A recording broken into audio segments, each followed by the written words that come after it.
tardes, les habla el profesor Ricardo Barcano. Esta tarde tenemos una invitación, como siempre, muy especial. En este caso tenemos la visita, la grata visita de Giuseppina Arcuri. Ella es la directora ejecutiva de una empresa que está de cumpleaños, de aniversario. Empresa exitosa, es Calzado Discovery. ¿No es así, Giuseppina? Sí, así es. Muchísimas gracias por la invitación. No, ¿Cómo está? muy bien, gracias. ¿Y cómo estás tú? ¿Cómo está la celebración Bien, bien, de bien. la empresa? Bueno, ya vamos para unos meses de celebración. Ya tienen unos meses, perfecto. O sea, van a pasar Sí, sí, sí, otros todo meses, este año. todo este año, exacto, todo este año. ¿Cómo se inicia Calzado Discovery? ¿Quién lo inicia? Entiendo que es tu padre, ¿no? A ver, empieza en realidad con mi bisabuelo. Ok, imagínate, ok, Sí, ok. sí. Bueno, la típica historia de los inmigrantes que vienen de la Segunda Guerra.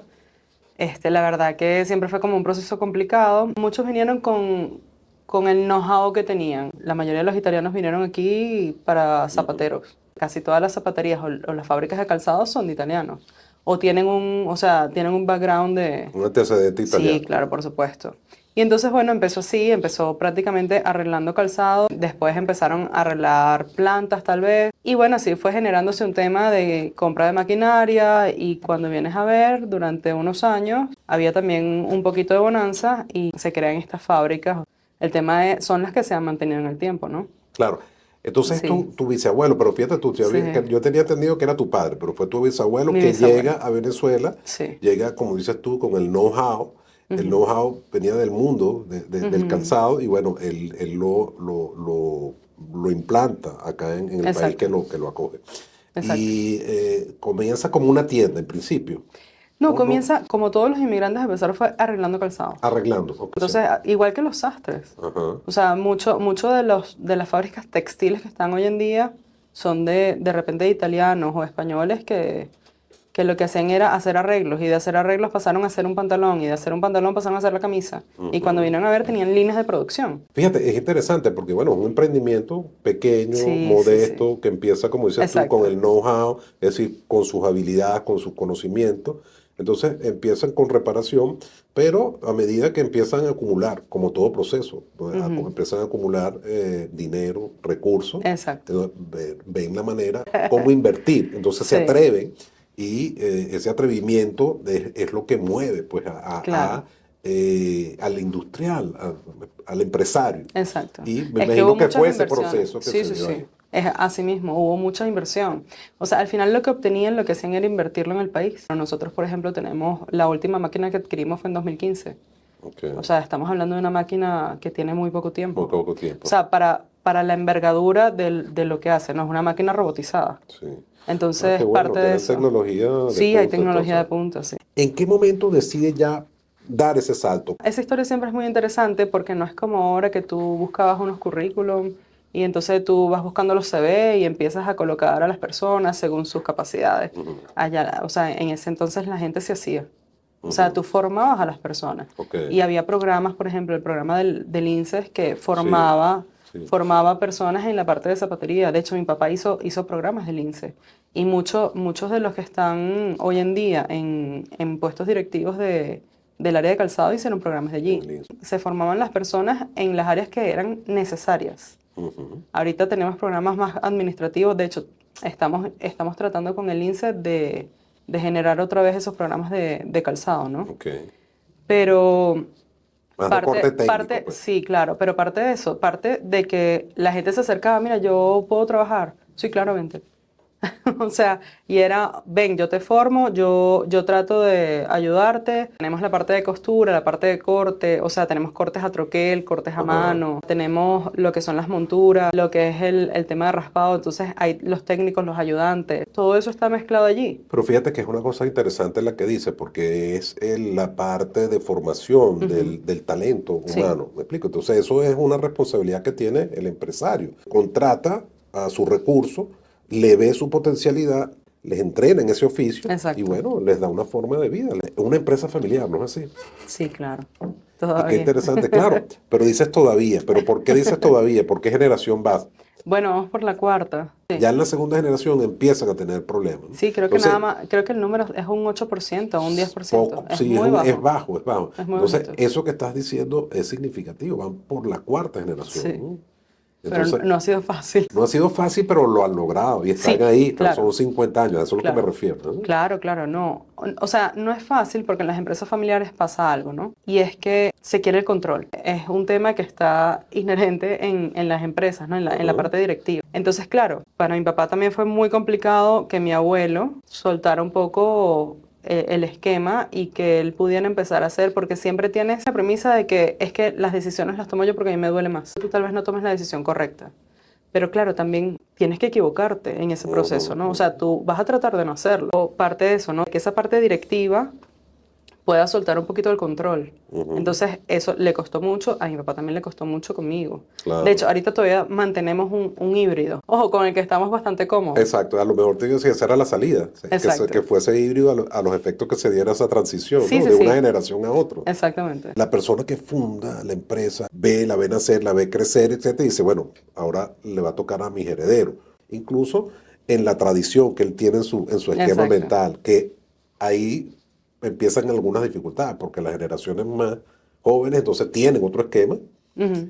Entonces, bueno, Sí, y vienen con otras ideas. vienen con también. otras ideas. Cuando yo, por ejemplo, le decía a mi papá, pero es que hay que invertir en mercadeo, se quedaba pensando, en la industria del calzado es una industria muy tradicional, entonces eso tampoco se estilaba. Pero en realidad no está fácil que esa persona entienda lo que tú ves en otra generación. No solo es complicada en tanto que él tiene su esquema mental, tiene sus ideas y de pronto dice mercadeo, bueno, ¿y qué es eso? ¿Y para qué es eso? No, Entonces, o sea, y empiezan las preguntas de si me ha funcionado así, ¿por qué lo ¿por qué tenemos lo tengo que cambiar? Y hay otra dificultad, creo yo, Josepine, ¿no? Que en esa transición que se da en las empresas familiares, quienes originan son generalmente hombres la empresa y quisiera que un hombre lo sustituyera. Pero veo que en el caso de ustedes es una mujer, que es tu caso, ¿no? O sea, esta cuarta rompió un poquito el esquema porque es una cultura muy europea. Ya después de estos años recientes, digamos que están quebrando un poquito el esquema. Pero en realidad todos esperan es que se lo dé al hijo varón.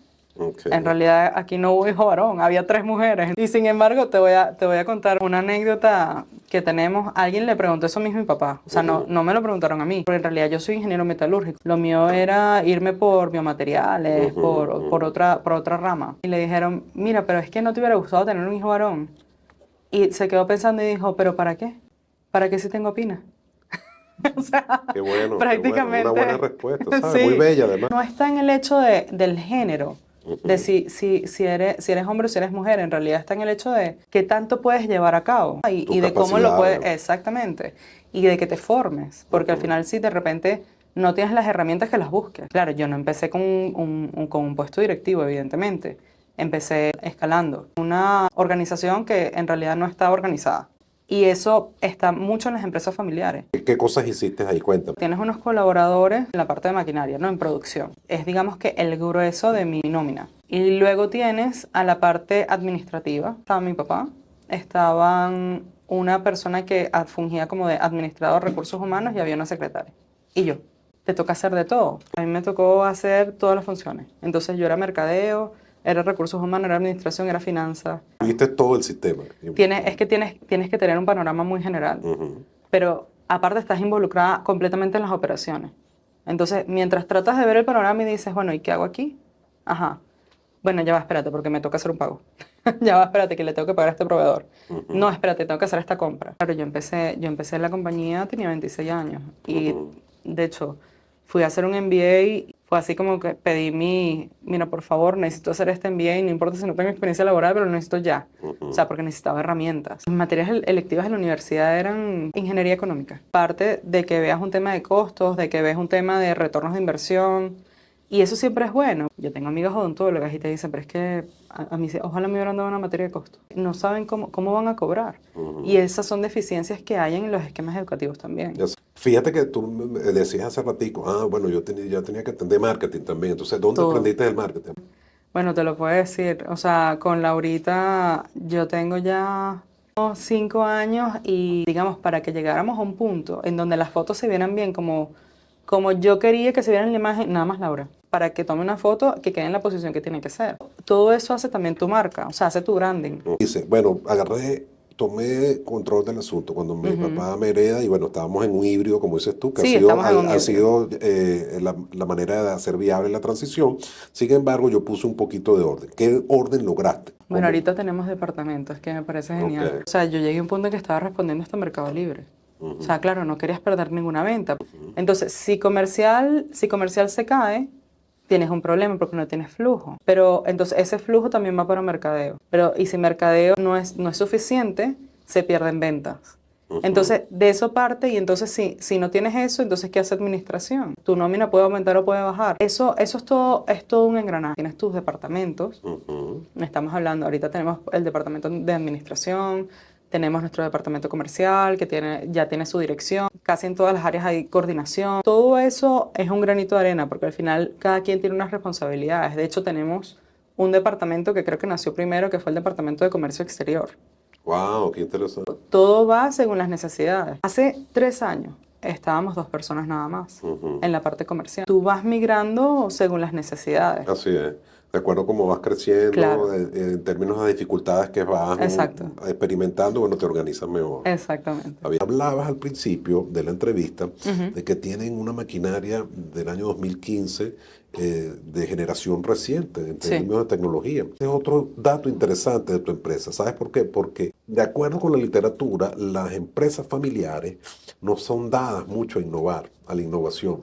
Sí. Entonces eso quiero que me cuentes, ¿no? ¿Cómo han Sí. logrado eso? O sea, nosotros somos todo lo contrario. El tema de innovación para nosotros es prioridad. El tema de innovación con materiales y en procesos productivos es vital.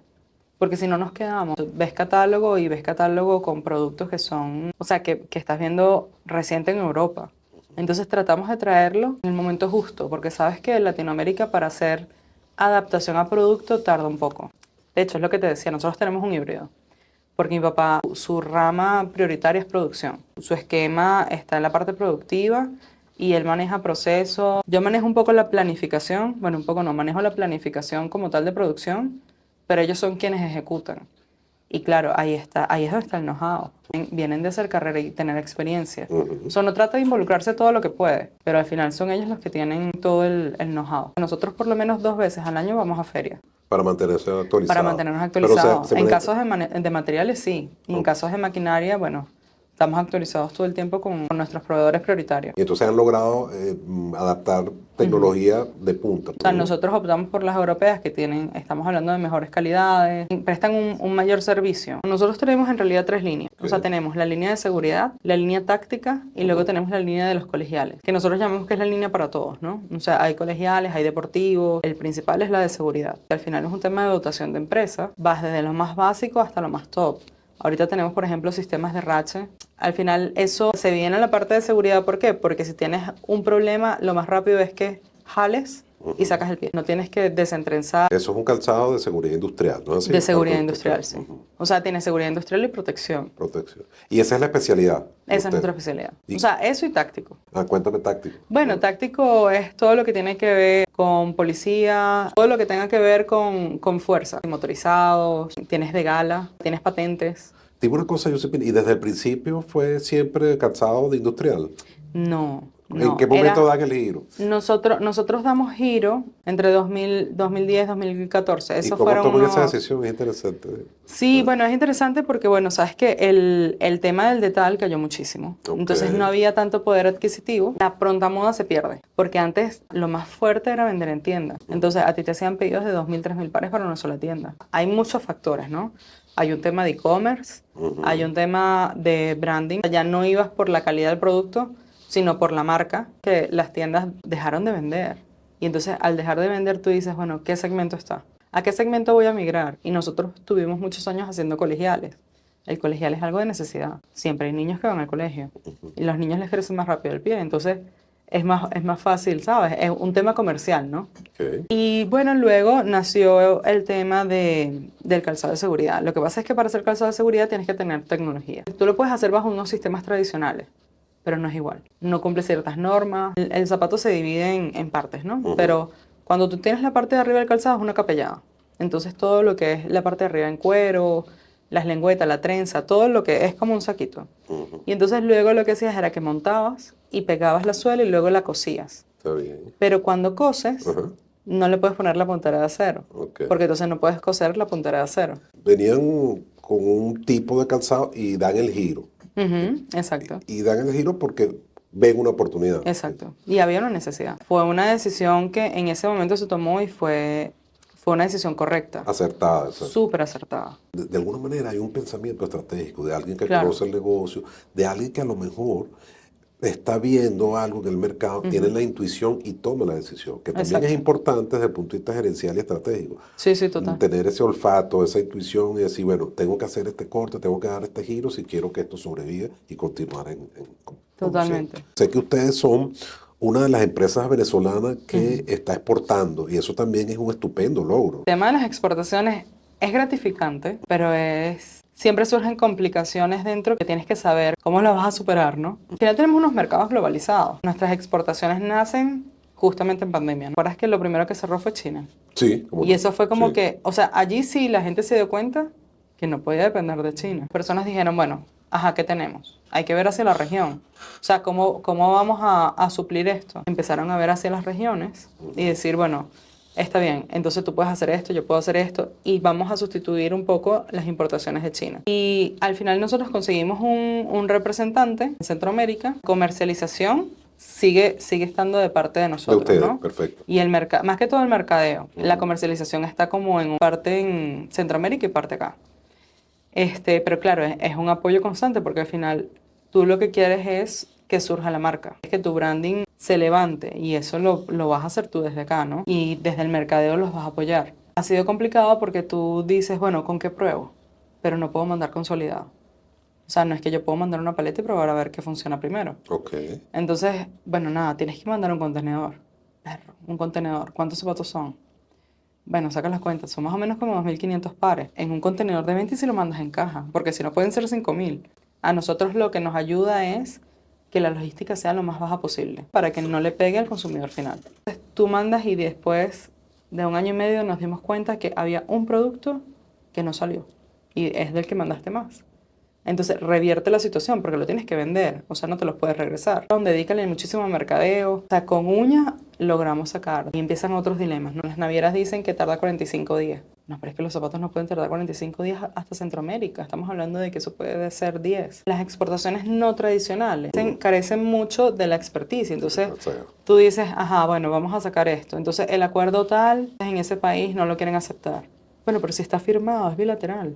No, pero entonces aquí sí entra, o sea, entra con unos aranceles cero, pero allá entonces tenemos que entrar con arancel. No hay reciprocidad. No hay reciprocidad. Hemos trabajado mucho con algunos factores, algunos entes, en tratar de que nos ayuden para que eso sea algo que puedan llevar a nivel internacional. Transcuro, por ejemplo, se basa en el 41, el 42 y el 43. Que es el fenotipo del Claro, caso del venezolano. venezolano. Entonces en Centroamérica no, en Centroamérica se van un poquito más hacia abajo. Entonces es 39, 40, 41. Pero nosotros hicimos eso y resulta que nos quedamos sin 43. Entonces, ¿cómo vendes una curva sin un número o sin dos números? Tú cuando produces en el mismo sitio en que comercializas es fácil, porque yo llamo, mira, en planta tengo que planificar que es que me quedé sin 10. Ah, ok. Me quedé sin 10 pares te los despacho la semana que viene. Allá no. ¿Cómo mando 10 pares? No se puede. Hay una logística que está intrínseca dentro de esos procesos y que tienes que conocerla. Vas a conocerlo con experiencia. O sea, tú vas a escuchar todos los consejos del mundo, pero tu producto y lo que tú haces en tu empresa, eso es tuyo. Es un reto que ustedes decidieron asumir y que Sí. en un contexto donde aprovecharon de nuevo otra oportunidad. Otra oportunidad. Estamos en pandemia, China se cierra, no puede exportar. Ah, bueno, No hay contenedores, no hay porque esa fue contenedores la crisis también. de los Sí, la contenedores. crisis de contenedores. Entonces, ahí hay una oportunidad que ustedes la asumieron con los riesgos del caso Exactamente. y con los aprendizajes. Pero, ¿cuál es el balance? El primer y el segundo año estuvimos en rojo. Ya este año estamos en verde. Qué bueno. El tema es que la gente dice que bueno, ustedes exportan. Entonces la gente cree que uno está haciendo, pero una cantidad de dinero increíble. No funciona así. Tú tienes inversiones al final, porque eso tú dices es una inversión. Y al final las exportaciones, o sea, la base de la exportación es que tú puedas exportar tu excedente. Esa es la exportación. O sea, tú dices, bueno, yo voy a exportar porque a mí me está sobrando tal cosa. Vamos a exportarlo y lo coloco. Eso pasa en muchos países. Aquí la exportación se ha vuelto una necesidad. Entonces, tú necesitas exportar para tener otra fuente de ingresos. Que O sea, nuestro para mercado se ha diversificar. reducido también, ¿no? Exactamente. Entonces tú tienes que diversificar y diversificas en mercado. Ahí es donde está como la cereza. No es tan fácil como lo hacen ver, ¿no? Tienes que ser constante y perseverante, porque es un proceso en que en cualquier momento dices, mira, yo tiro la toalla, déjala así, esto no es para nosotros. Y eso pasa mucho. Hay gente que quiere ver resultados muy rápido y no Inmediato, funciona, claro. no funciona así. Las exportaciones son lentas, son seguras, pero son lentas. Entonces estás tratando de entrar con gente que tiene muchos años en ese segmento. Una Eso, pelea fuerte. claro, claro. Y están muy posicionados. Bueno, les deseo que sigan cumpliendo no solo 50, sino 100 años Amén, más. amén. Una experiencia de una empresa venezolana con éxito y que, bueno, ya está exportando con resultados positivos, entre otras cosas, y Exactamente. con tecnología y todo lo que supone Sí, una empresa de primera. Entonces, te sí, señor. felicito en tu Gracias, aniversario y gracias. que continúen los éxitos.